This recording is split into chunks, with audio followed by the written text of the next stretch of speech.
کہ رضا خانیوں کو کس بے وقوفی کی پٹی پر چلا دیا گیا، کس جھوٹ کی بنیاد پر امت میں افتراق اور تشدد کی راہ ڈالی گئی ہے۔ پتہ ہے وہ کیسی بنیاد پڑی تھی، کس طرح ہوا؟ فاضل بریلوی مکہ مکرمہ گئے، وہاں پر پہنچ کر اس فاضل صاحب نے ان لوگوں کے سامنے جھوٹ بولا، مرزا قادیانی کی عبارت کو اٹھایا، ادھر ادھر لگایا، باقی غلط لوگوں کی عبارات کو اٹھایا، ہماری عبارات کو آگے پیچھے قطع برید کر کے لیا اور ایک لائن بنا دی اور دیوبند کا عقیدہ کہہ کر سعودیہ سے جا کر فتویٰ لے لیا کہ یہ بندے تو مسلمان نہیں ہیں۔ لیکن جو حقوق اسلام ہے اور دین کے جو حقوق ہیں وہ میں بتا کر رہوں گا۔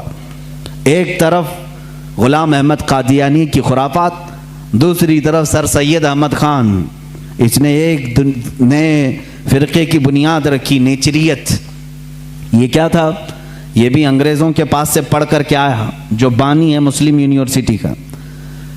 ظاہر سی بات ہے وہاں کے ٹیچرز، وہاں کے اساتذہ کو کچھ باتیں بری لگتی ہیں، کچھ باتیں بری لگیں گی، لیکن یہ حقیقت ہے اور تاریخ سے تم منہ موڑ نہیں سکتے۔ سر سید احمد خان واپس آ کر کے قرآن عظیم کی بہت ساری باتوں کا انکار شروع کر چکا تھا۔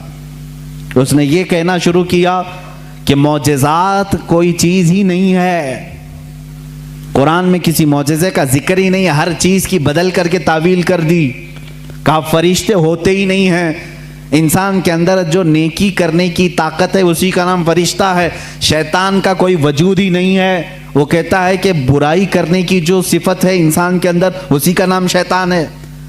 قرآن پاک کی پوری تفسیر بدل ڈالی، جنات کا انکار، جنت و دوزخ، ارے میاں کس نے دیکھا؟ یہ نیچریت تھی۔ نیچریت کا مطلب ہے نیچر کو ماننے والے ہیں، جو دکھ رہا ہے بس اسی کو ماننا ہے، جو نہیں ہے اس کو نہیں ماننا ہے۔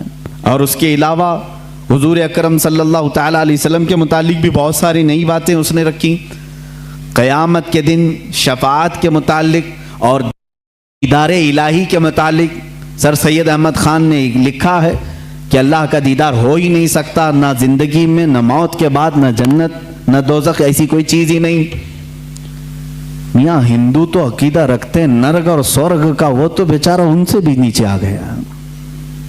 یہ تمام چیزیں نیچریت اس زمانے میں پھیلی۔ اب کچھ مسلمان ادھر بھی فالوورز۔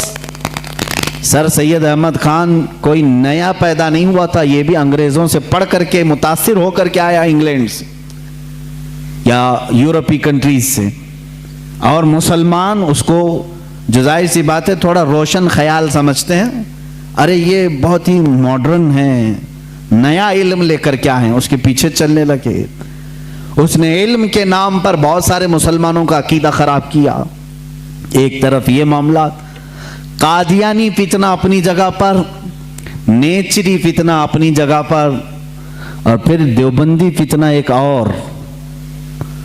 یہاں پر میں آج انصاف کے ساتھ عرض کرنا چاہوں گا، آج جو دیوبند ہے یا جو دیوبندی ہیں، اگر ان کو میری بات بری لگتی ہے تو ٹھنڈے دل سے میرے عزیز اپنے دل پر ہاتھ رکھ کر کے سوچو، آؤ میں تمہیں دعوت دیتا ہوں، آؤ ہم ان تمام چیزوں پر جمع ہو جاتے ہیں جو صحابہ اور تابعین سے تھی۔ کوئی نئی بات تم اپنی کتاب میں نہیں لاؤ گے، کوئی نئی بات میں اپنی کتاب میں نہیں رکھتا۔ آؤ اتحاد کرو، میں اس اتحاد کا اعلان کرتا ہوں، لیکن جو نئی باتیں آئیں اس کا تم انکار کرو گے، علل اعلان کرو گے، اور یہ بھی کہو گے کہ ہم ان سے دور ہیں۔ ہوا یہ کہ اعلیٰ حضرت رضی اللہ تعالیٰ عنہ کے زمانے سے تھوڑے سے پہلے کی حالات میں بتا رہا ہوں آپ کو۔ دارالعلوم دیوبند کے بعد 4 علماء میں صاف صاف آج عرض کرتا ہوں جن کی کتابوں سے پوری امت میں تنازع پھیل گیا، اختلاف پھیلا۔ لوگ ہم کو اختلاف کا فتویٰ دیتے ہیں، اگر نہ یہ کتابیں آتی نہ یہ کوئی فتوے آتے۔ کتابیں لکھی گئی، کتابوں میں اچھی باتیں تھی، حضور صلی اللہ علیہ وسلم کی سیرت پر بھی کچھ کتابیں لکھی گئی، اللہ کی شان میں لکھی گئی، بہت ساری باتیں اچھی تھیں، لیکن بیچ میں چل کر کچھ عبارتیں ایسی کہ لڑکھڑا گئی، اور وہ اتنی لڑکھڑا گئی کہ عام مسلمان بھی اسے بولنا پسند نہیں کرے گا۔ براہین قاطعہ کتاب کا نام بول رہا ہوں، تقویت الایمان کتاب کا نام ہے، تحذیر الناس کتاب کا نام ہے، حفظ الایمان کتاب کا نام ہے۔ یہ وہ کتابیں جو آج چھپی نہیں ہیں، مارکیٹ میں چھپی ہیں، ابھی بھی موجود ہیں، ابھی بھی موجود ہیں۔ انہی کتابوں کی عبارات کی وجہ سے ہی تو یہ تنازع پھیلا پورے امت میں، اختلافات۔ اہل سنت و جماعت متحدہ متفقہ ایک ہی جماعت تھی بر صغیر میں۔ ان کتابوں کے آنے کے بعد ہوا کیا؟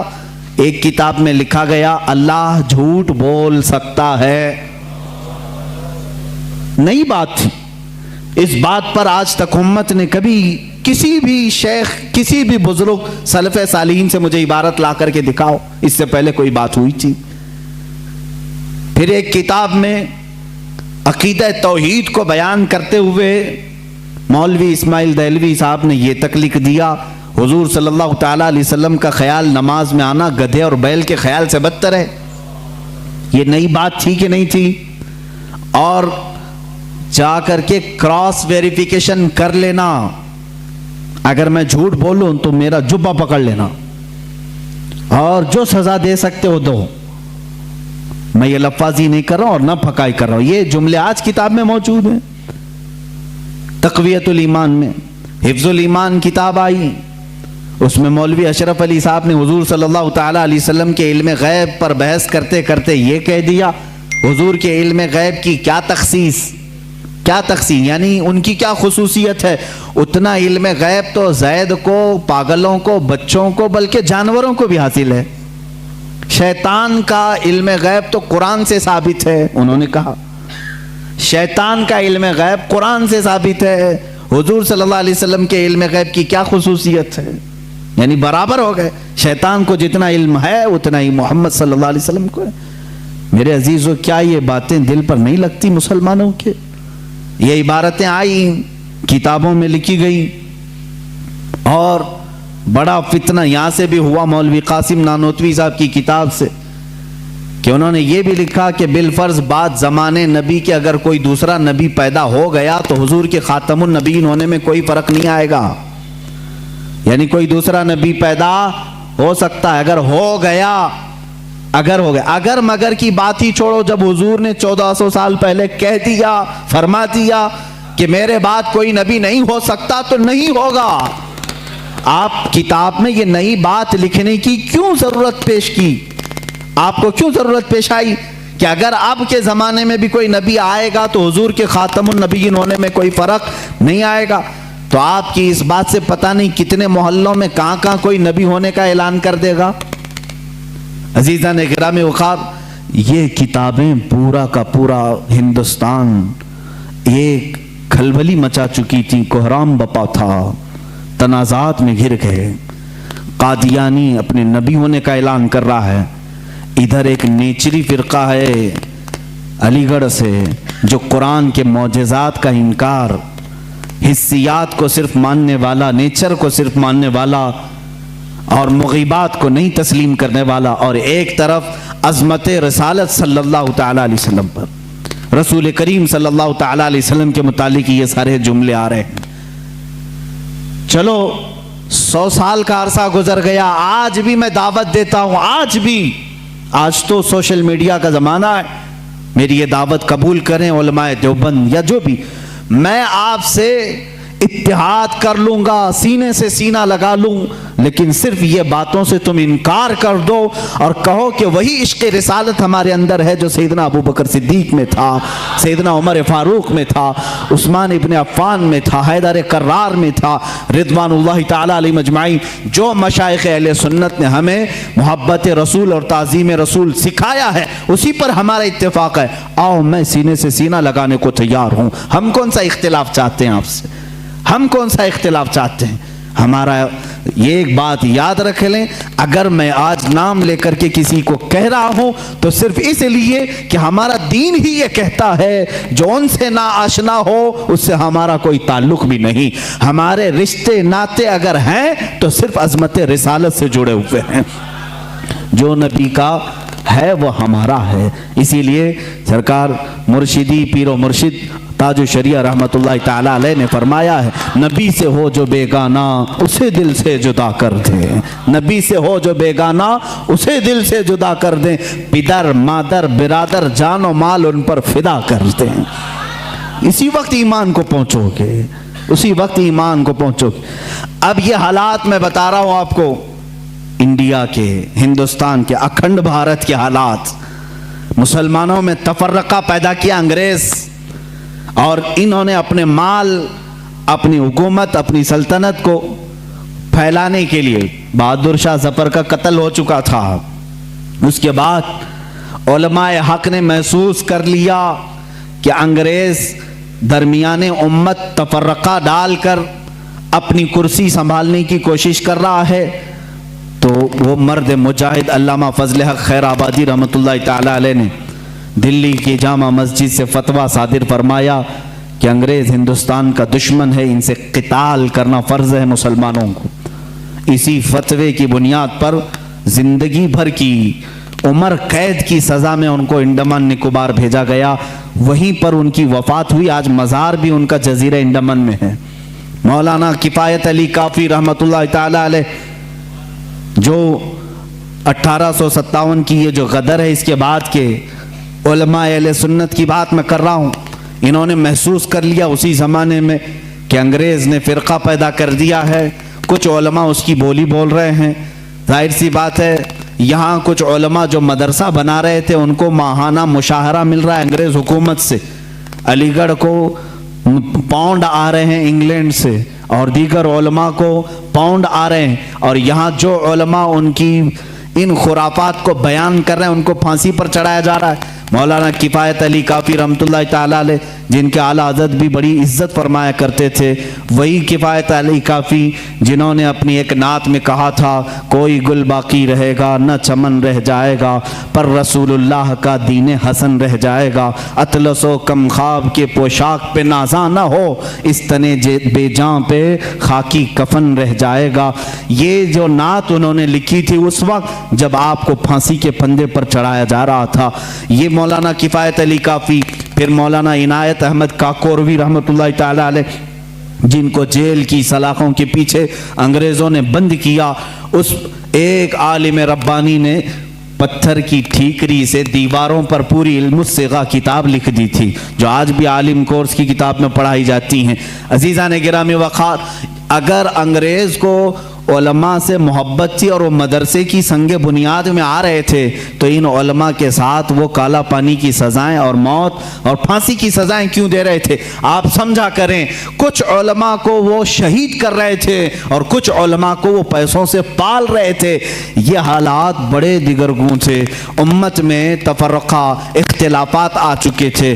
اب یہ وہ زمانہ تھا، نیچریت اپنے پاؤں پھیلا رہی ہے، قادیانیت اپنے پاؤں پھیلا رہی ہے، دہریت اپنے پاؤں پھیلا رہی ہے، اور ایک طرف غیر مقلدیت بھی اپنے پاؤں پھیلا رہی ہے۔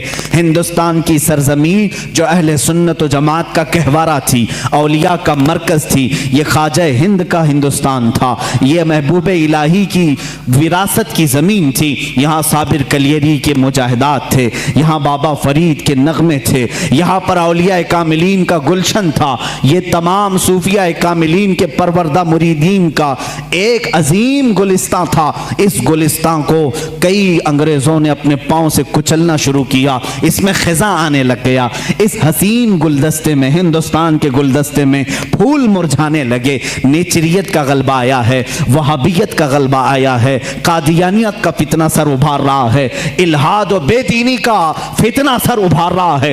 اب ہندوستان کی سرزمین پر ایک ایسے مرد قلندر کی ضرورت تھی جو موسیٰ کا جلال لے کر فرعون کے مقابل میں آئے، جو ابراہیم کی ثبات قدمی لے کر کے نمرود کے سامنے آئے۔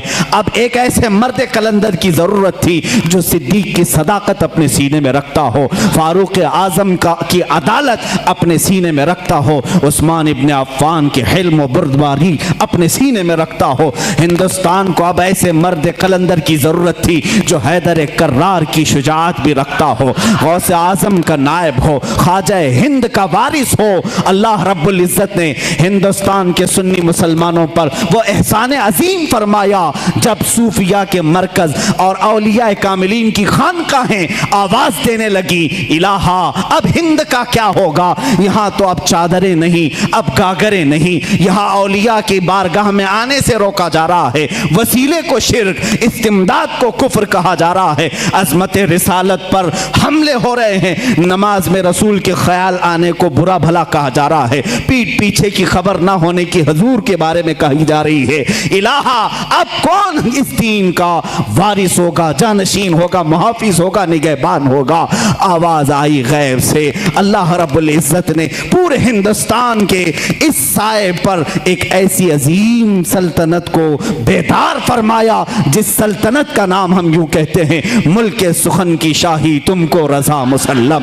ملک سخن کی شاہی تم کو رضا مسلم. جس سمت آ گئے ہو سکے بٹھا دیے ہیں. اس عظیم ہستی کو اللہ تعالیٰ نے جلوہ فرمایا جس کو پوری دنیا سنیت اعلیٰ حضرت کنز الکرامت جبل الاستقامت دریائے نعمت آقائے رحمت کنز الکرامت امام اہل سنت امام احمد رضا خان فاضل بریلوی کے نام سے جانتی ہے. اسی لیے میں نے کہا احمد رضا کا تازہ گلستان ہے آج بھی, خورشید علم ان کا درخشاں ہے آج بھی, سب ان سے جلنے والوں کے گل ہو گئے چراغ, احمد رضا کی شمع فروزاں ہے آج بھی.